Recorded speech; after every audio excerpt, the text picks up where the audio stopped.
შეიძლება თუ არა ორსულს ყავდეს კატა.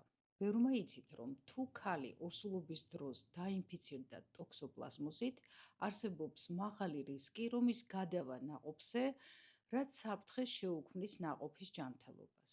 რადგან ტოქსოპლაზმოზით ხშირად კატები ავადდებიან, ამიტომ არსებობს აზრი, რომ კატა ორსულობის დროს არ შეიძლება.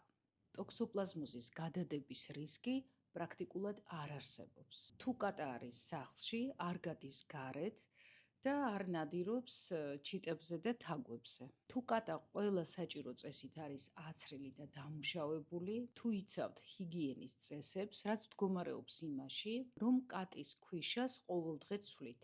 ამ დროს ხმარობთ რეზინის ხელთათმანებს და კატის ტუალეტის ყოველი დასუფთავების შემდეგ იბანთ ხელებს.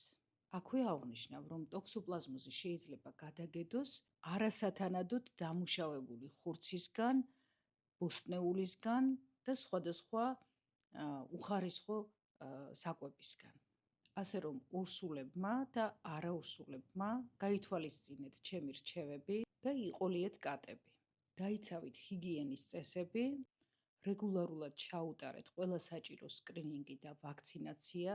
ისინი ხომ არაჩვეულებრივი ანტიდეპრესანტები არიან, ხოლო მშვიდი განწყობა და დადებითი ემოცია არანაკლებ მნიშვნელოვანია, განსაკუთრებით ორსულობის დროს.